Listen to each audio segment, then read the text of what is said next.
Hello world, good morning. Welcome back to the One Idea segment of the show. And for today's One Idea, I wanted to spend our time exploring a concept that I learned from a master coach who's really been a great inspiration to me with this powerful one idea. This comes from Steve Chandler and his idea of the owner-victim choice.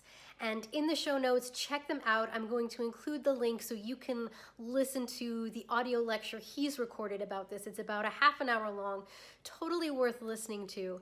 But what this idea is all about, Steve Chandler points out that there's basically, in his view, two people in life, and it comes down to a fundamental choice.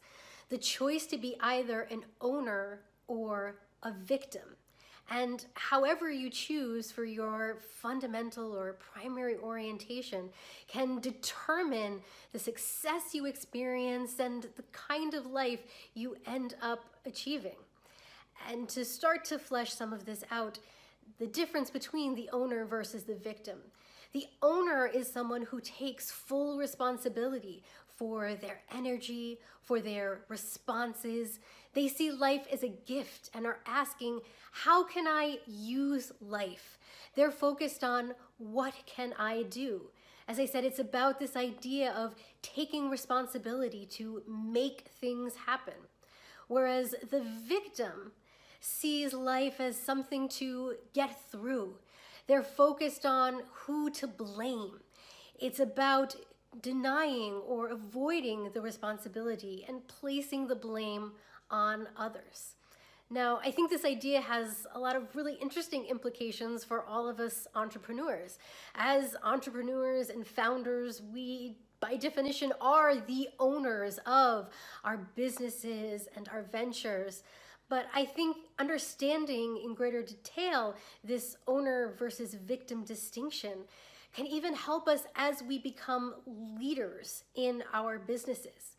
Because as we're thinking about building our teams, how can we take this insight of the owner-victim choice and translate that into what we make possible within our businesses? As much as we may be the owner of the business, we want the people on our teams to take ownership. We want them to be on this side of the owner-victim divide.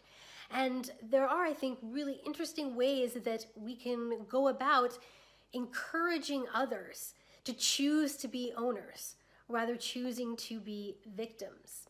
So I'm really curious to hear what you all think about this idea of the owner-victim distinction, any kind of impact it's had on your life, your business, and especially how you think we could use this idea of the owner-victim distinction in building better teams. So let me know what you all think. I will see you next time. Bye for now. Thanks for joining us today. Please don't forget to subscribe, review, and share this show. If you'd like exclusive content and behind-the-scenes insight, for just $4 a month, you can support us at buymeacoffee.com. Now, go make it a great day. Ask me why.